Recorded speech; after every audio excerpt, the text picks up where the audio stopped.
बोलणं थांबवायच्या अगोदर मी लिहिलेलं ते जे ट्विट आहे ती मी एकदा तुमच्यासमोर फक्त मला वाचून दाखवायचं आहे. आणि मी ज्यावेळेला बाहेर पडलो त्याच्या वेदना वेगळ्या होत्या. माझ्यासाठी पक्ष सोडणं नव्हतं, माझ्यासाठी घर सोडणं होतं. अनेक गोष्टी मलाही उमजल्या, अनेक गोष्टी मला सोडून उद्धवनंही उमजल्या असतील, त्या सोडून ते आता की ज्या गोष्टी शून्यातनं उभ्या केल्या. आज तुम्ही बाकीच्या पक्षांमध्ये बघा, अनेक लोक तुम्हाला दिसतील की जे बाळासाहेबांनीच निर्माण केले होते.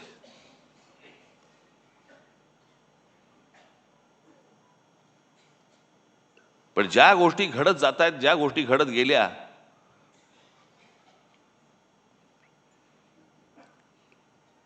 मी ज्यावेळेला बाहेर पडलो त्याच्या वेदना वेगळ्या होत्या. माझ्यासाठी पक्ष सोडणं नव्हतं, माझ्यासाठी घर सोडणं होतं.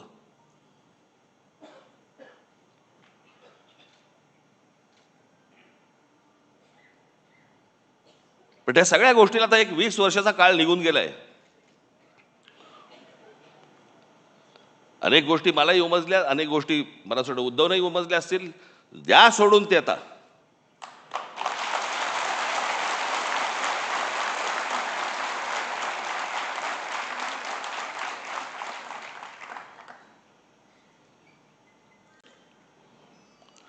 काय सकाळी गेल्यावरती साफ झालेली बरी असते.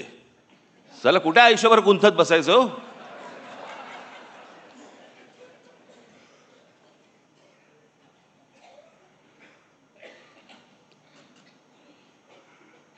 पण मला असं वाटतं की एकदा मी बाळासाहेब ठाकरे मला एकदा ह्या विषयावर मला व्याख्यानच द्यायला आवडेल.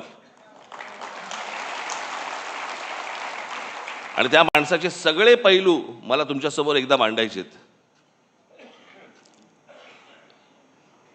म्हणजे ती जी आपण हत्तीची गोष्ट बोलतो ना, कोणाला शेपूट अशी वाटते, कोणाला कान अशी वाटतात, कोणाला सोंड अशी वाटते. बाळासाहेब ठाकरे तशी व्यक्ती होती. प्रत्येकाला वाटलं की हा माणूस असा आहे, प्रत्येकाला वाटलं हा असा आहे असा आहे. तो माणूस कसा होता हे जगाला कळलंच नाही. आम्ही घरातले असून आम्हाला नाही कळलं, तुम्हाला कुठून कळणार?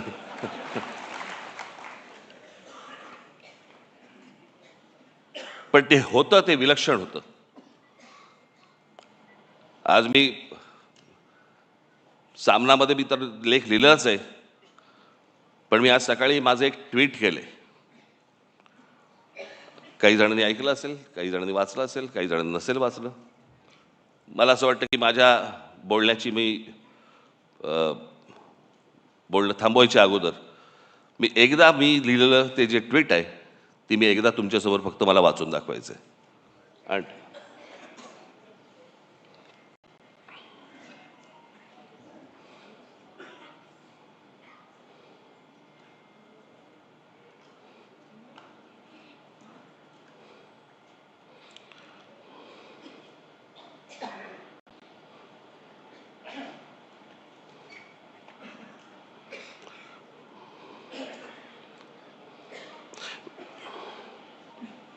वेळेवर न सापडणं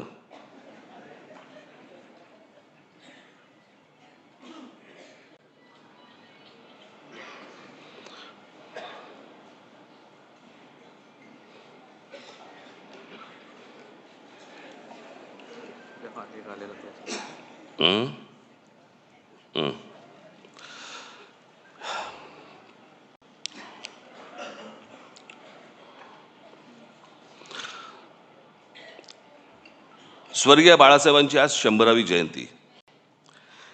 इतिहासात जन्मशताब्दी वर्ष अनेकांची साजरी झाली आहेत आणि होतील देखील. पण एखादी व्यक्ती हयात नसताना देखील ती लोकांच्या स्मृतीत राहावी आणि त्या व्यक्तीने आज देखील एखाद्या प्रांताच्या राजकारणाला आणि समाजकारणाला आकार देत राहावं, हे दुर्मिळ. हे फक्त बहुधा बाळासाहेबांच्या बाबतीत घडू शकतं. आणि म्हणूनच बाळासाहेब 100 वर्षांनीच काय, पण त्यांच्या द्विशतकी जन्मवर्षात देखील लोकांच्या स्मरणात राहतील याची मला पूर्ण खात्री आहे. फक्त तेव्हा मात्र बाळासाहेबांचं स्मरण करणारा मराठी माणूस हा दुभंगलेला, खचलेला, पिचलेला आणि अन्याय मुकाट्याने सहन करणारा नसावा. आज निष्ठा सहज विकल्या जातात, तत्व सहज फेकून दिली जातात आणि राजकारण हे पूर्ण व्यवहारी झालं आहे. आज राजकारणातलं हे यश हे कुठले मुद्दे ऐरणीवर आणले, प्रांतिक भाषिक अस्मिता किती धगधगत ठेवली, यापेक्षा निवडणुकीच्या राजकारणात किती यश मिळालं आणि त्यासाठी काय क्लुप्त्या वापराव्या लागल्या आणि मोजलं जातं, यावरच मोजलं जातं. बाळासाहेबांच्या काळात या असल्या अपेक्षांच्या फुटपट्ट्या नव्हत्या आणि असत्या तरी त्यांनी त्या झुगारून दिल्या असत्या. त्यांना स्वतःला सत्तेचं अप्रूप नव्हतं, पण सामान्य कार्यकर्त्याला सत्तेच्या पदावरती बसवण्याचं समाधान मात्र त्यांना मिळालं. सत्ता येते जाते. आजचे सत्ताधीश उद्या एखाद्या नामफलकापुरते राहतात, पण काही पिढ्या झपाटून टाकतील असा प्रभाव फार थोडे लोक टाकून जातात. हा प्रभाव हीच बाळासाहेबांची शक्ती राहिली, हाच त्यांचा वारसा राहिला. बाळासाहेब दूरदर्शी होते. त्यांचा दृष्टिकोन आजही सुसंगत वाटतो आणि भविष्यातही राहील. त्यामुळेच ते कालातीत राहतील. बाळासाहेबांसारखी प्रतिभा परत कधी बघायला मिळणार नाही. हे जितकं खरं आहे तितकंच बाळासाहेबांसारखं राजकारण करणं यापुढे कोणालाच जमणार नाही, हे देखील खरं आहे. पण त्यांच्या प्रतिमेला कुठेही धक्का लागणार नाही आणि त्यांनी मराठी भाषेसाठी, मराठी माणसांसाठी उभारलेला लढा हा मात्र धगधगत राहील, हे पाहणं बाळासाहेबांच्या पुढच्या पिढ्यांच्या हातात आहे आणि ते आम्ही नेटाने करू, हा आमचा मराठी माणसाला शब्द आहे. राजकारणात कधीतरी बाळासाहेबांना पण लवचिक भूमिका घ्यावी लागली, म्हणून त्यांचं मराठी माणसावरचं प्रेम तसूभरही कमी झालं नाही, उलट ते अधिक दृढ होत गेलं. हेच संस्कार आमच्यावर आहेत. मी एक शब्द आज पुन्हा देतो की आरपार बदललेल्या राजकारणात कधीतरी थोडी लवचिक भूमिका घेतली तरी ती माझ्या व्यक्तिगत फायद्यासाठी आणि स्वार्थासाठी कधीच नसेल. बाळासाहेबांचं मराठी भाषेवरती, मराठी प्रांतावरती आणि मराठी माणसावरती असलेलं जाज्वल्य प्रेम पाहून जी हजारो लाखो लोक त्यांच्यासोबत येत गेली, त्यातला मी पण एक आहे.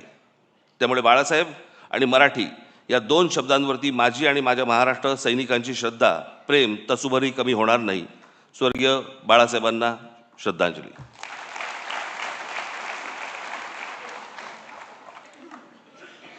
मला एकच छोटासा प्रसंग मला आठवतो, प्रमोद महाजनांनी सांगितलेला.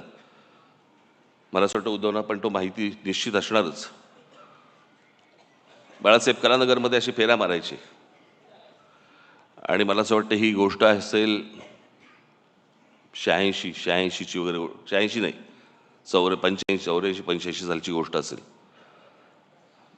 आणि त्यावेळेला प्रमोद महाजनांना बाळासाहेब असं म्हणाले होते की प्रमोद, या देशातल्या हिंदूंना मी हिंदू म्हणून मतदान करायला लावीन आणि हिंदू मतदार तयार होतील.